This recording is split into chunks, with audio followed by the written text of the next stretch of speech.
and it is now my pleasure to introduce our special guest, Kuldeep Kelkar. Kuldeep is currently a partner at UXReactor.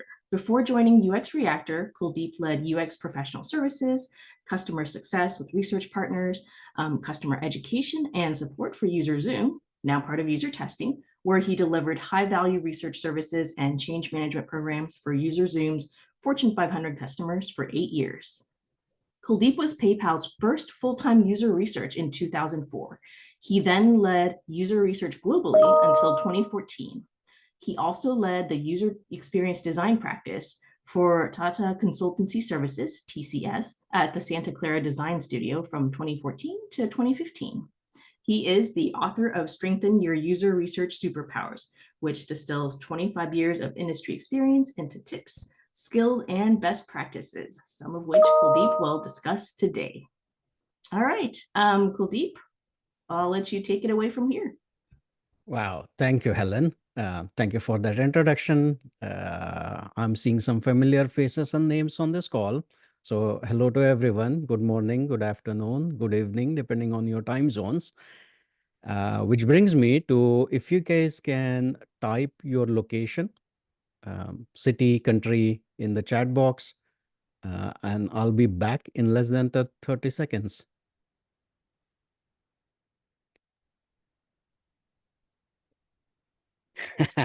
Okay, can you guys hear me? My cape. Okay.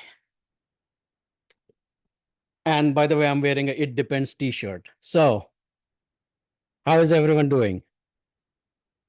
You like my dress up? Share the screen, share.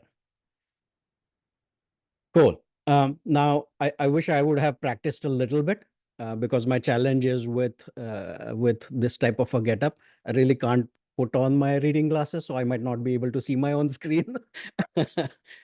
So I might have to do this weird thing. Clearly, seeing is not my superpower, or reading at a distance is not my superpower. So welcome. As Helen mentioned, I'm a partner at UXReactor. We're a boutique design and research agency based out of the San Francisco Bay Area. And I recently published this book called User Research Superpowers. So my intent today is to go over some of those superpowers and talk through some of them. But before we get started, let's talk a little bit about the challenges that the user research community faces. Here's a list of 3. Integrating user research within the product development lifecycle, potentially limited influence budget or resources, negative perceptions. There might be many. I've just listed a few, or all the above. Go ahead and type your response in the chat window if you face either A, B, or C, or all 3 of them, in which case it's D. I'll just eyeball the chat a little bit.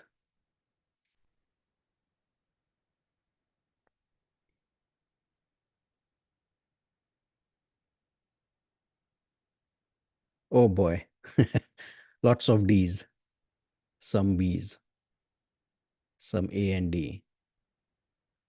Thank you. Thank you for your response. In my last 25 years of working as a designer or researcher, I certainly have personally encountered many of these. I've spoken with hundreds, if not thousands, of researchers who rarely come to me and say that their challenge is, hey, I really don't know how to write a task, or I really don't know how to build this study, or I really don't know how to interpret. I mean, most of us have gone to schools or gone through some courses or learned on the job. So the act of conducting research is generally something that people have figured out as a community. The challenging part, though, is, and I've tried to speak with several schools out there, many of them don't necessarily teach the soft skills of influence, of how to negotiate for budgets, how to encounter some of the and challenge some of the negative perceptions. These are all hard skills that we or soft skills that we learn the hard way on the job, and it's challenging, right? So what's the solution? I mean, I'm not going to claim that I have all the solutions, but I have ended up listing what I'm calling 52 superpowers. These 52 superpowers are in a 2x2 grid on two axes. So the x-axis is the organization's maturity. The y-axis is we as individual and our individual professional growth. So the book is structured into 4 sections. Section 1, strength and core. So these are superpowers, we call them soft skills, that we can develop as individuals. And or another 13 sets of superpowers that I call elevating expertise. So these are all the things that we as individuals or I as an individual can work on. But in the world of UX research, it's not enough. You have to take your organization with you.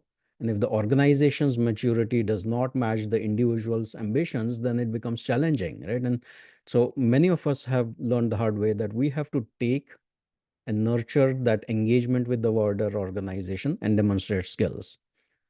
So the book, as I said, is divided into 4 sections. Each section has 13 chapters or 13 superpowers. Very easy to remember, given that it's very similar to a deck of cards. It's actually pretty much a deck of cards, and at some point I'll be developing a deck of cards. As you can see in my background, there are the 4 suits and 13 cards each. I'm in the process of developing those cards at some point soon. But here are the 52 superpowers.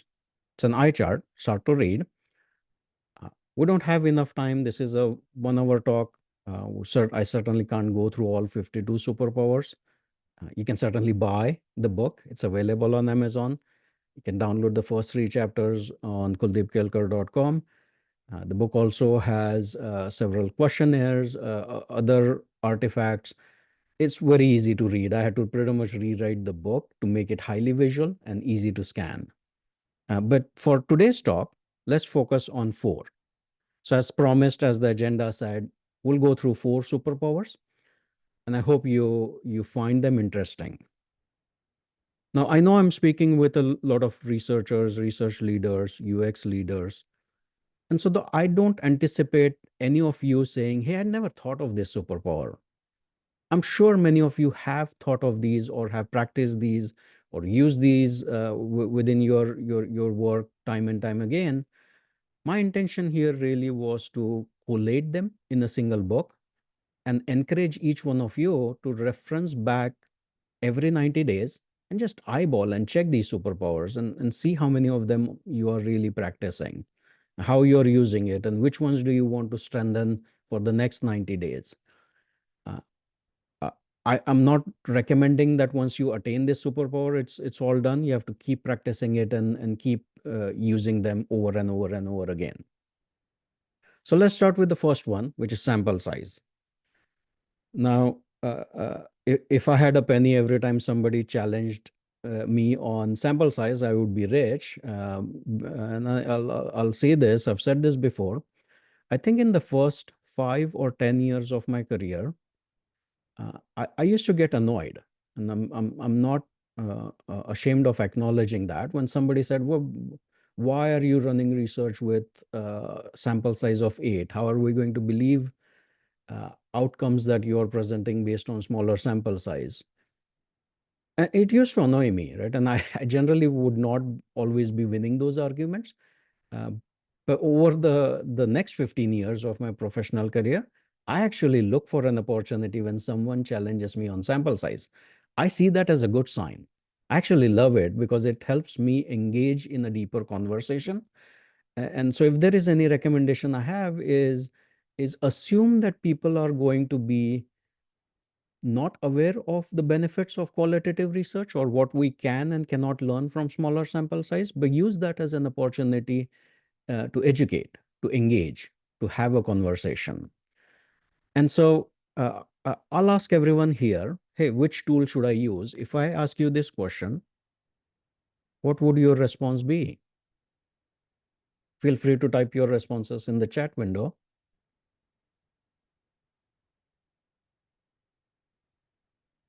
Tools for what, Nida? Thank you. I'm what's the goal, right? So see, every one of you is very fast at tell me a little bit more. None of you is answering my question because you cannot, unless you know a little bit more about what problem we're solving, what are we trying to do, you really can't answer that question. Sample size is the same. I get the question of, hey, what sample size should I use? Uh, Tell me a little bit more, right? What are your goals? Are you trying to find usability issues? Are you trying to list out the KPIs, key performance indicators? Are you trying to benchmark something? Or are you comparing one or more design options? Are you trying to make a decision, right? What is your end goal? I can't recommend a sample size or even research approach without knowing the basics.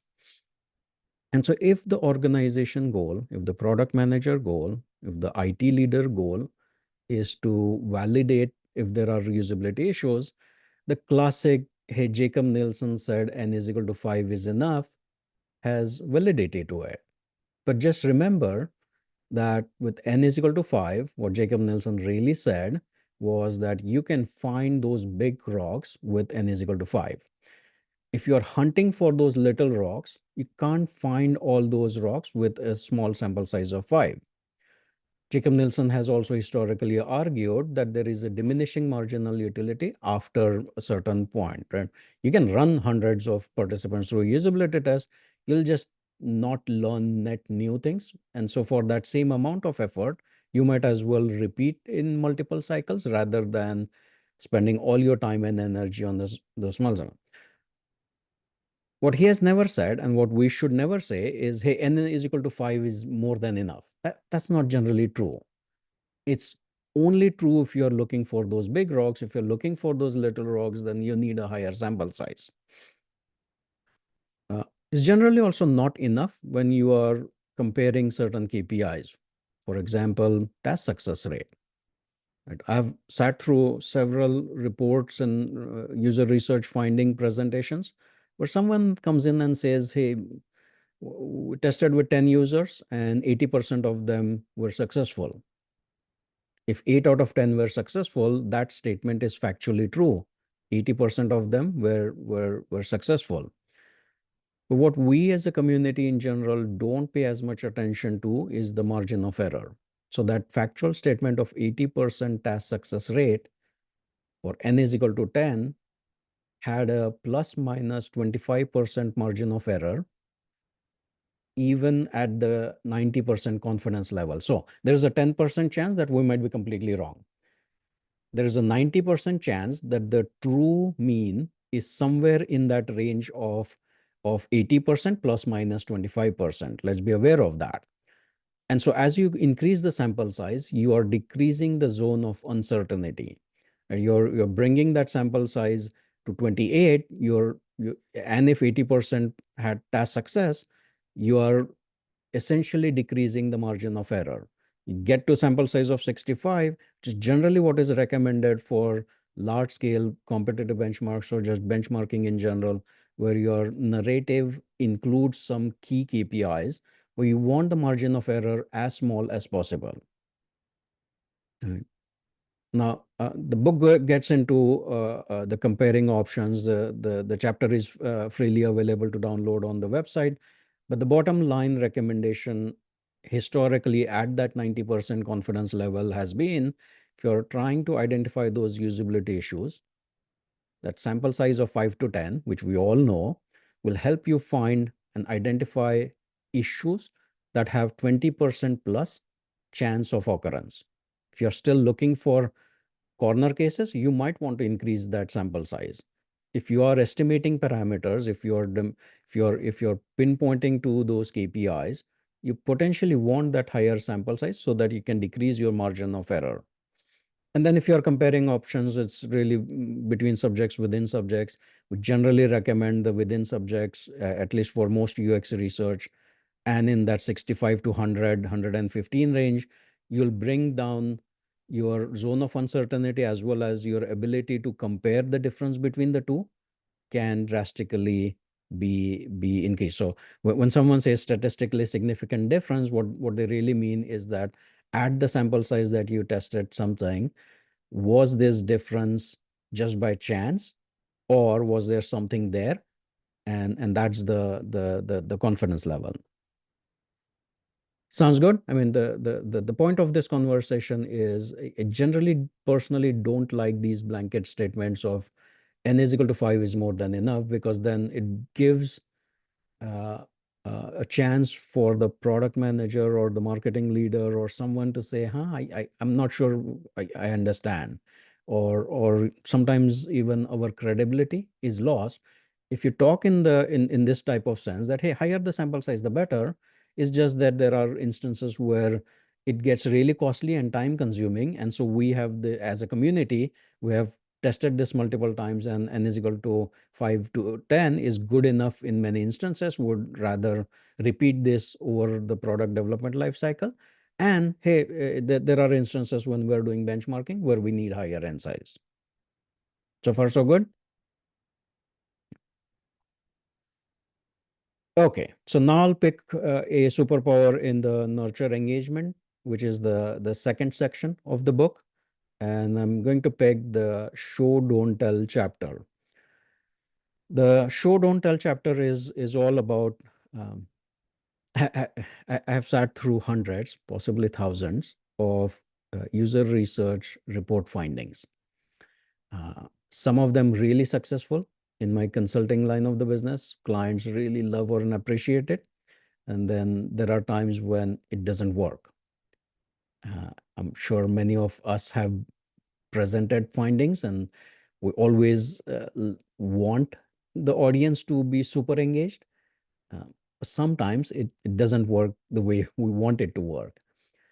And generally the ones that really work have this narrative structure that I personally have used it, and I've encouraged all the team members to use this as well. And the general narrative structure of any user research report finding has this what, so what, now what structure. This what, so what, now what is not a new paradigm.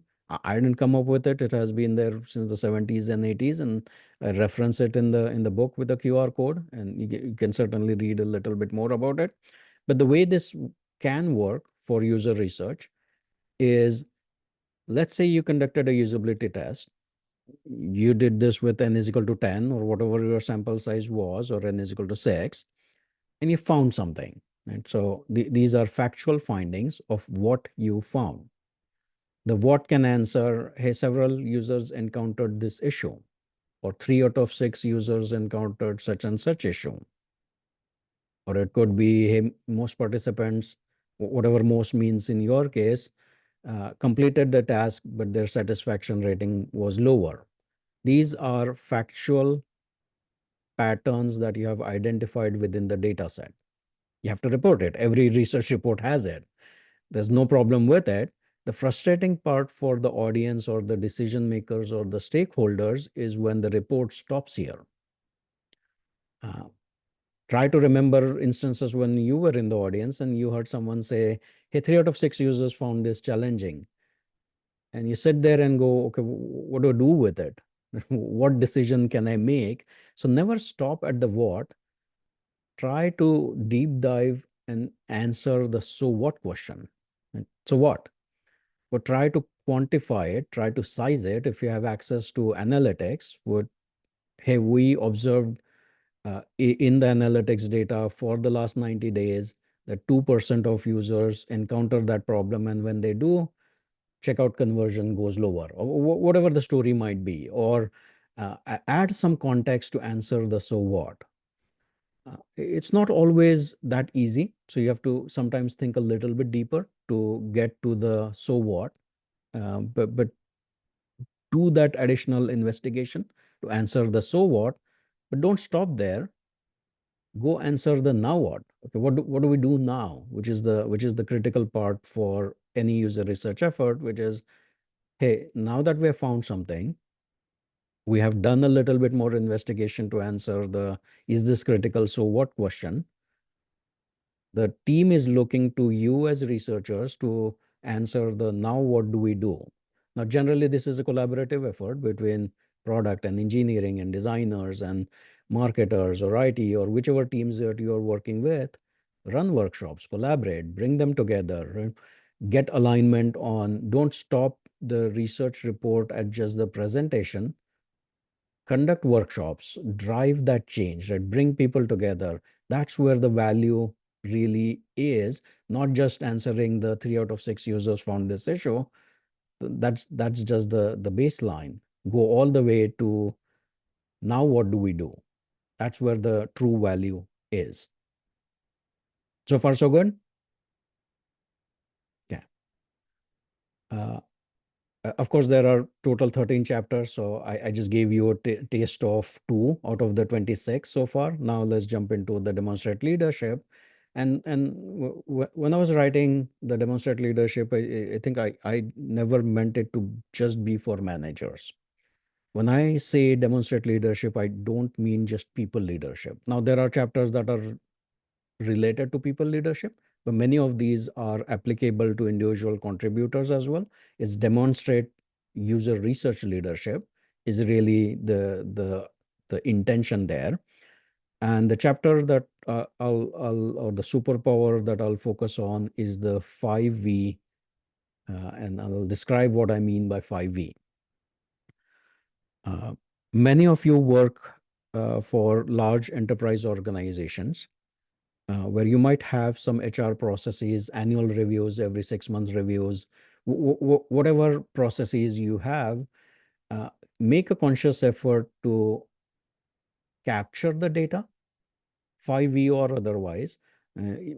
What I'm encouraging all of you to do is identify what key KPIs you want to record and note and configure within the effort metrics. So effort metrics could be velocity, validity, variety. I'll go through some examples as it pertains to user research.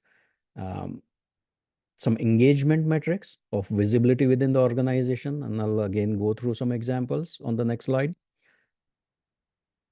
But give it a good effort to come up with the outcome metrics, and that's where the value is. As Helen mentioned, I've spent 8 years at UserZoom, UserTesting, used to run the services organization, user research focused, participated in a lot of board meetings, very interesting experience to work with private equity firms. And I cannot forget this thing that I learned, which is the way private equity or just in general executives work is that they want to appreciate the effort. Like, hey, effort is appreciated, but outcomes are rewarded. So don't just chase outcomes, but document the effort. Sometimes demonstrating the value through outcomes is hard. Some of the projects take a long time. You might not always be able to claim, hey, I helped increase 5% revenue. Because some of those claims can also be a little bit non-believable. So put your numbers together on the effort side, the engagement side, and the outcome side. And so here are some examples. On the effort side, you can have velocity metrics. Hey, in the last 90 days, me or my team or our group conducted X number of studies. We ran on the variety metrics, these 4 different types of research studies. We got feedback from 150 total participants in this.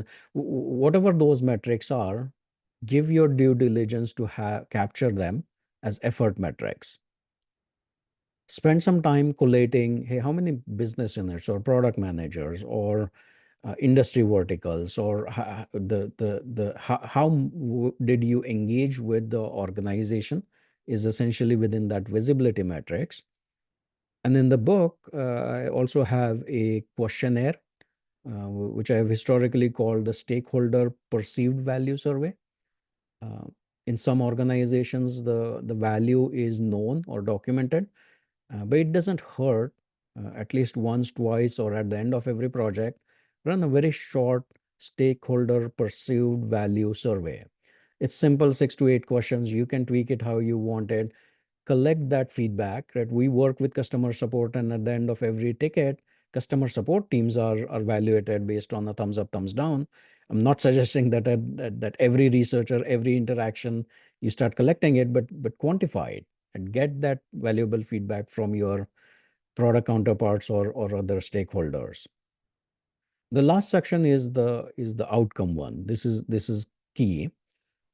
Work with lots of teams try to demonstrate ROI by trying to claim, hey, we did X, we found Y issues, and we improved revenue by 5%. I'll tell you that generally organizations take that with a grain of salt. There is some skepticism with those type of claims. What you generally want to do is to say, hey, we worked on product X, that product X, we improved task success, or we improved the Superpower, or we improved SaaS, or something happened at that level 4, which led to some VOC metric or NPS increase, which led to higher acquisition or usage, which eventually led to a company outcome financially. If you can connect the dots on the projects and engagements that you're working with even a level 3 or level 2 metric, executives within your company, they already know how to connect level 2 to level 1. You don't have to. There's FP&A department, and every company that I've worked with, if you can connect the dots from what you did to level 3 or level 2, the organization already knows how to connect it to level 1. You don't have to do that. Am I making sense? And I know I'm making it sound easier. It is. Sometimes it's very hard to prove the outcome metrics, but don't be disheartened. Capture the effort metric, capture the visibility metrics, and try to come up with the outcome metrics to the degree you can. And what I'm encouraging each one of you to do, and the book goes into a few more examples, is every 90 days or once a quarter, 4 times a year, craft a quarterly summary statement for yourself. Every public company CEO and the CFO goes out to the street every 90 days and announces results, right? They have to summarize the achievement of the company and forward-looking statement, and they have to stake the claim of what the future revenue is going to be. You don't have to do that. You just have to essentially summarize for yourself and your stakeholders the 5 V's, and here's an example. Right? Here our team conducted 30 studies, engaged with 600 participants, top 3 company initiatives, found X number of issues, generated these many big ideas. Product managers are loving everything that we are doing. We just don't have enough capacity. The intention of this is to then go ask for investment. And so the big part is that you're demonstrating impact, but don't stop there. If the organization loves the impact, this is your chance to ask for increased investments. UX research community in general doesn't know how to ask for budgets. Hey, I didn't know until 10 years ago exactly, or I'll even admit I didn't have the courage to go ask for budgets because it was challenging. I didn't know how to ask for budgets. And these type of frameworks, it takes practice, it takes a while, but practice those and be bold, be courageous, be ready for, there's a chapter called Be Ready. The answer could be no, which is fine. If you don't ask, you'll never know. So go ahead, ask, be ready for no, elevate your pitch, make your pitch a little bit better. You'll just get better over a period of time. As long as you can connect it to the outcome and the value for the company, budgets will generally flow in. Yeah. Which brings me to the last and the fourth one, and then we'll have some time for Q&A. So if you have thought about some questions that I can answer, start noting them. Even I have not monitored the chat, so feel free to add your questions to the chat window, and we'll try to answer them in the remaining time. The last one that I'll focus on is elevator pitch, which is part of the section 4, elevate expertise. So I assume everyone here has heard about elevator pitch. Right? It's the classic, you are on the ground floor. You need to go to the 15th floor. You have 15 seconds, 20 seconds, maybe you are there with an executive and you have your 10, 15, 20 seconds to pitch who you are, what you do, Why should they care? Right? And so a classic impactful elevator pitch has 4 components. Let me first talk about the 3 and then the 4th one. The first 3 are more factual in nature. It's like, hey, who are you and what do you do? That's not the interesting part. Why is it important to the company? That starts becoming interesting for the executive. And then the 4th one, which is more of a cliffhanger. And let me go through an example because the example will clarify this, right? It's a little bit fictional, but if I'm using me as an example, right? Hey, my name is Kuldeep Kelkar and I run user research teams or team. That's a factual statement, not exciting, but it is what it is. This is who I am. This is what I do. Uh, if the executive is looking at their phone, it's okay. It's not that interesting. The first line. The second line, hey, we conduct design research with end users or use whatever your company uses, customers, patients, guests, whatever the term you have heard the executive say, try to use that. You don't have to be religious about this and stick to, hey, because we are user experience. You can say, hey, we conduct research with patients if that's what your company does. Again, that's okay. It's not really super enticing or interesting for the executive. The why could be a hook. It can start engaging the key executive, which is, hey, we discover actionable insights across the entire product development life cycle so that we can mitigate risks, build products that customers love, and innovate for future needs. These are big, bold statements. And if you pitch it right, the executive might stop looking at their phone and be interested. It's like, wow, that sounds great. Because these are the terms, it's called echoing, right? If these are the terms they use in their company-wide meetings or team meetings, then you are repeating it back to them, not because they don't know it. It's now you're telling them that you know, and you are connecting your work to the company objective. So now they're interested.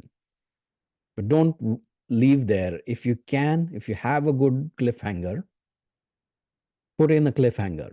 And so here are 2 or 3 examples of a cliffhanger.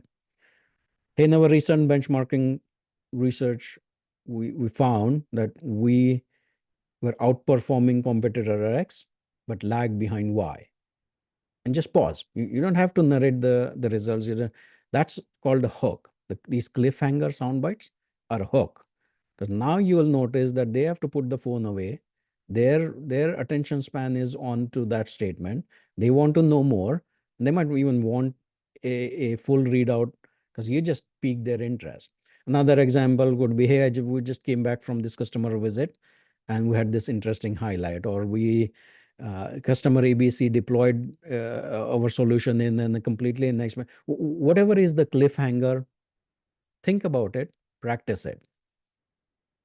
I'm not recommending that you need cliffhangers for every single interaction, but I can assure you that I've worked with a lot of leaders, executives who are really good at these one-liner sound bites, and they're highly context sensitive.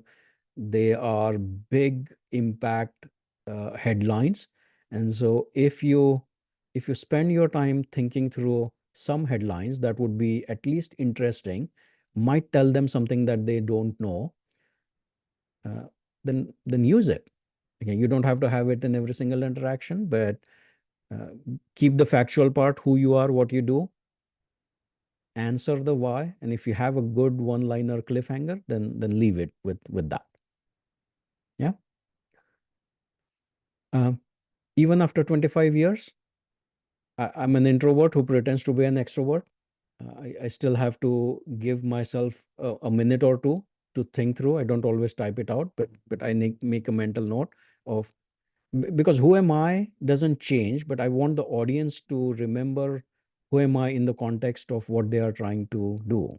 Right? It's not that I just go into the depth of every single organization that I work for. It might not be relevant in the world of consulting. It's what is more relevant for the person and what would they be interested in with a cliffhanger if I have one. Yeah. Now I went over 4.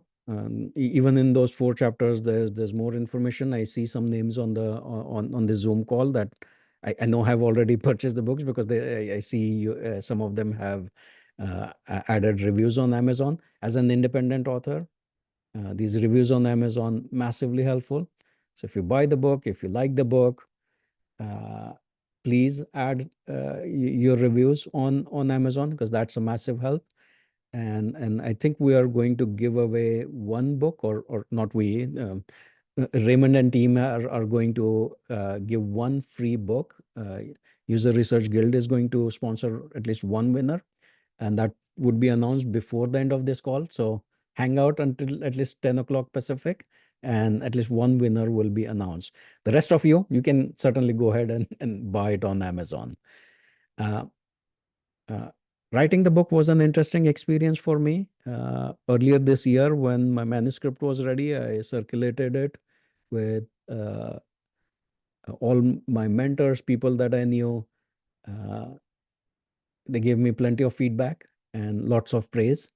And so I thank them for the review and the praise, and clearly happy with the outcome of where the book has ended up being. On my website, you can download the first 3 chapters, some of the questionnaires, everything else will be in the book. Of course, I'm on LinkedIn. Feel free to reach out, connect. I'm generally very active on LinkedIn. Maybe we should everyone turn on their cameras and we'll grab a photo. Raymond, if we don't mind, and post it on LinkedIn. That's pretty much it. I'm ready for Q&A. Awesome, Kuldeep. Yes, we can certainly take a screenshot of anyone who wants to show themselves on their camera for you to post. Yeah. Oh, and by the way, I'm wearing a "It Depends" t-shirt. I should have mentioned this during the sample size conversation. We know as a community, we love "It Depends." I literally printed, I got it on Amazon, and I wear it on some customer calls. Should we grab a screenshot? Yes. Kuldeep, why don't you stop sharing slides? We can grab the screenshot and we can move into the Q&A, which Helen will be running.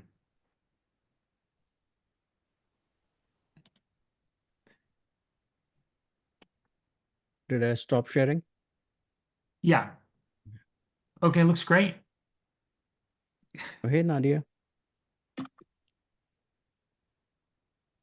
Everyone looks terrific. Thank you. We haven't done that before, Kuldeep. Okay, well, I'll turn it over to Helen to kind of cue questions up.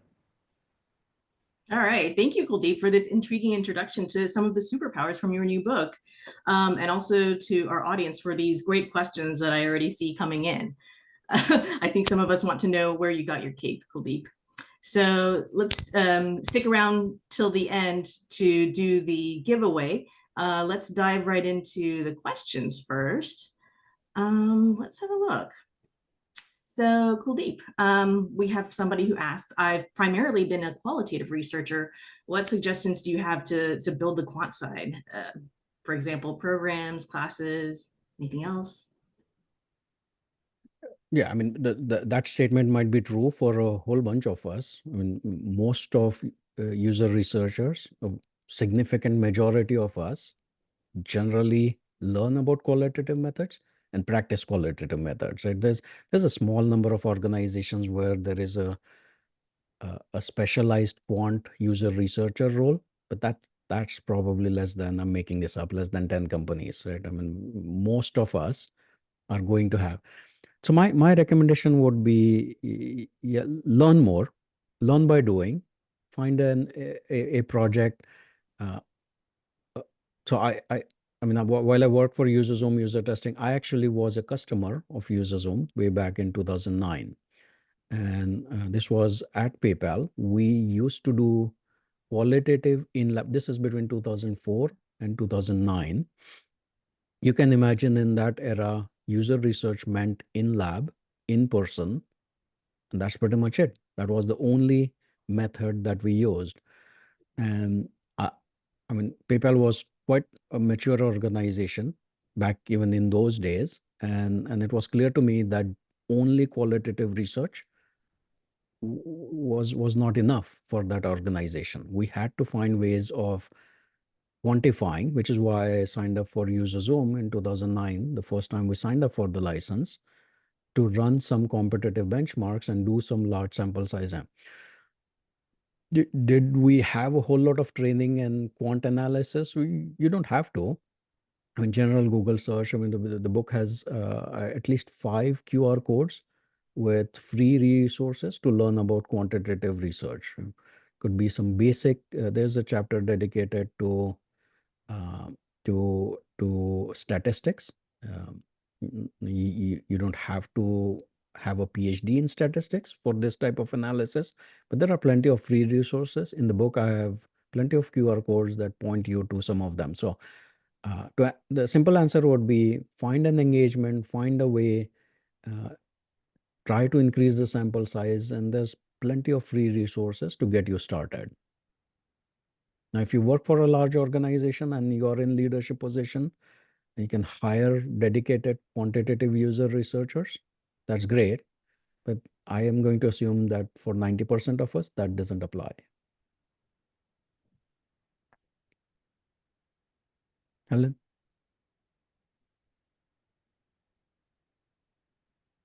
And you're on mute.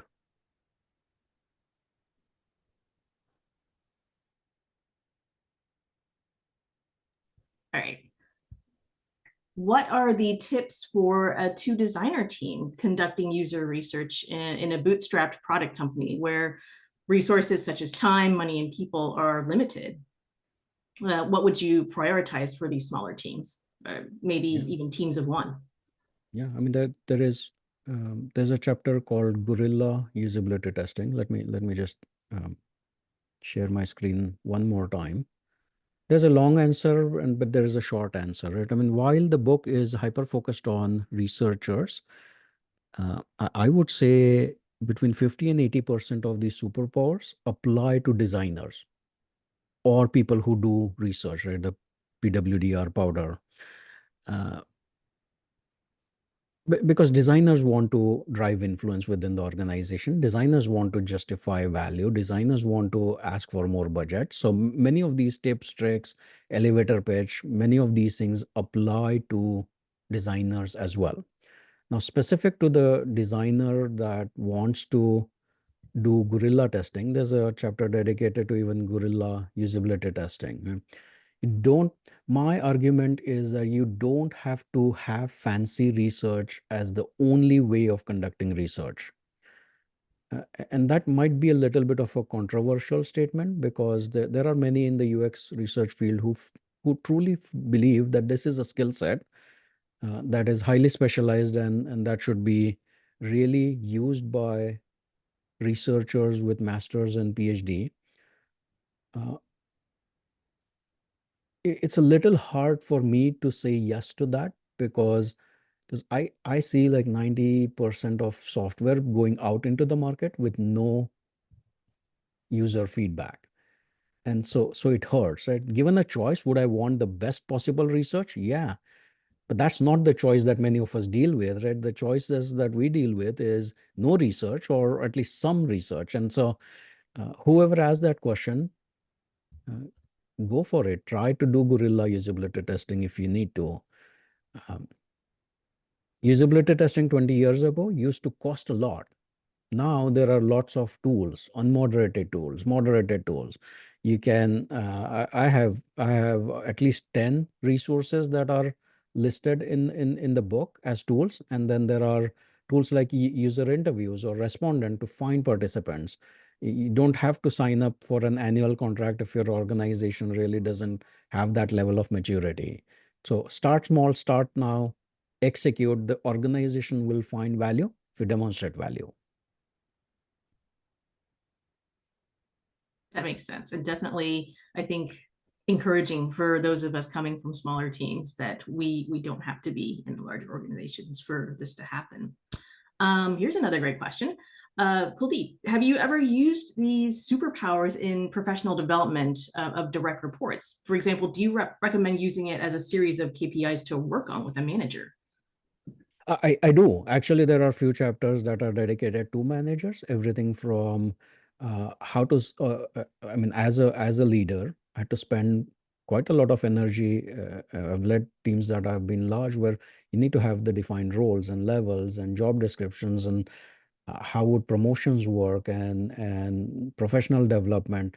So while the book was organized within the last 12 months, these thoughts are not new, right? Many of these have been written as articles in the past. And so yes, I would hope that if there are managers on this call, use several chapters of the book as part of team building exercises. So you want your teams to be independent. You want your teams to develop. Every person on your team is likely wanting to understand how can they professionally develop and eventually get promoted. Right? The junior they are, the more anxious they are. And the general rule of thumb is within the first 5 years of their career, there's more questions of what do I do need to do more to get promoted. The next 5 years, it tapers down a little bit. And after the first 10, 15 years, it generally flattens out is not the right term, but the anxiety of when is my next promotion really goes a little bit lower. So there's several chapters that would apply to a manager for their teams. Wonderful. And have I used it? I have. I just didn't have it organized as a book 10 years ago. And now you've done the work for us. This is great. Okay, could you tell us a little bit more about the context of the elevator pitch? Is it to gain more stakeholder involvement, or is it the first step to getting a bigger research budget? Like after that cliffhanger, you've hooked the executive. Where are you taking it from there? And a second part to that question is, what if you are from a fully remote company? How can you sneak that in there? Yeah, the good two questions. Before I jump into the second one, the first one, the context is, while the term is elevator pitch, you don't have to be in the physical elevator at all times. You meet people in social settings, you meet people on Zoom calls, you meet people everywhere. And the context isn't always to get something in return. It's not, hey, right outside the elevator, approve 100K budget for me. That generally doesn't happen, right? It's a hook. It's a conversation starter. And to be completely honest, for an introvert, as I've said before, I personally am an introvert, but as a leader, I had to pretend to be an extrovert. So I have to think through everything that before I say something, which is exhausting, right? And what I'm encouraging you guys to is, so you don't have to be in an elevator. It could be a Zoom call. It could be just general introductions in a company setting. It could be your introduction to a new team member. It doesn't have to be an executive. Practice the who you are, what you do, why you do it. And I have worked with a lot of executives in my professional career who might not always structure it that way, but they always have these one line cliffhangers, interesting things that they have learned within the last few weeks. And so that's a general recommendation. Does that help? It seems like this is a way to give those executives some social currency too, that when you tell them what that cliffhanger is, they have a tidbit to pass on to the next person that they meet with. And then it might not result into budget or anything in the short term, but it just builds over a period of time, and it makes you comfortable pitching yourself. that makes sense. Okay, let's see. The outcomes of user research basically imply a focus on evaluative research rather than generative research. So it seems that some of the superpowers also work for generative research, but there might be some additional superpowers for generative. Any thoughts to add there? The example was was more validation usability testing research, but everything that I said could apply to generative research as well. I mean, the first time I used the what so what now what, I believe was 2005, and it was for generative research. It's just the specific example from the book was more validation research, but I personally have used it from generative research, where you actually have more of an opportunity to do that upfront discovery and answer the what did you find. But because you're doing the generative research, your brain is already thinking through what does this mean, right? What should the organization do based on these findings? Actually, generative research is so much more rich and robust in the insights and findings. They can narrate a better story and do affinity diagramming and hook your organization if they are going with you on those field visits, or however you can loop them into more of that analysis part, so that you are not just answering it for yourself. You have your product managers or designers or other people that were part of that generative research could help you with the analysis and answering the so what now what questions.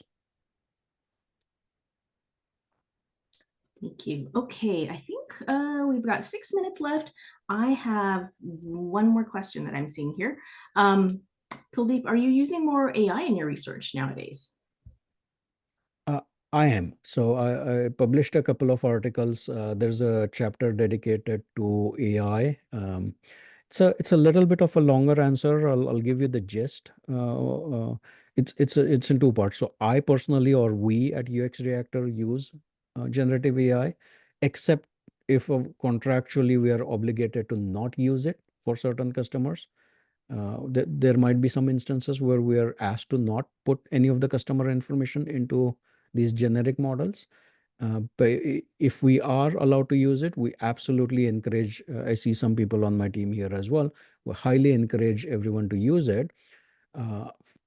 From everything from efficiency gain in generating plans or screeners or studables, or if you have transcript and you're allowed to, that's where we get the biggest bang for the buck, is transcripts or anything that can be fed and come back with themes and collating it and card sorting, and generative AI is super powerful. But the chapter that I have in the book about generative AI talks about all these use cases, but we ran our own research of researchers using AI, and what do they believe, what do they take with a grain of salt, where there is healthy skepticism, how is the learning curve for new researchers that are using generative AI for the first time. And there is a prompt. The generic term is prompt engineering. It's not really engineering in our case. It's prompt engineering for user researchers. So there is a model for prompt engineering, and those types of prompts have given us the best outcomes. And the AI chapter in the book gets into the details of the prompt. Right. I think that's all of our questions. Thank you, Kuldeep. Thank you, everyone, for these great, engaging, and thoughtful questions.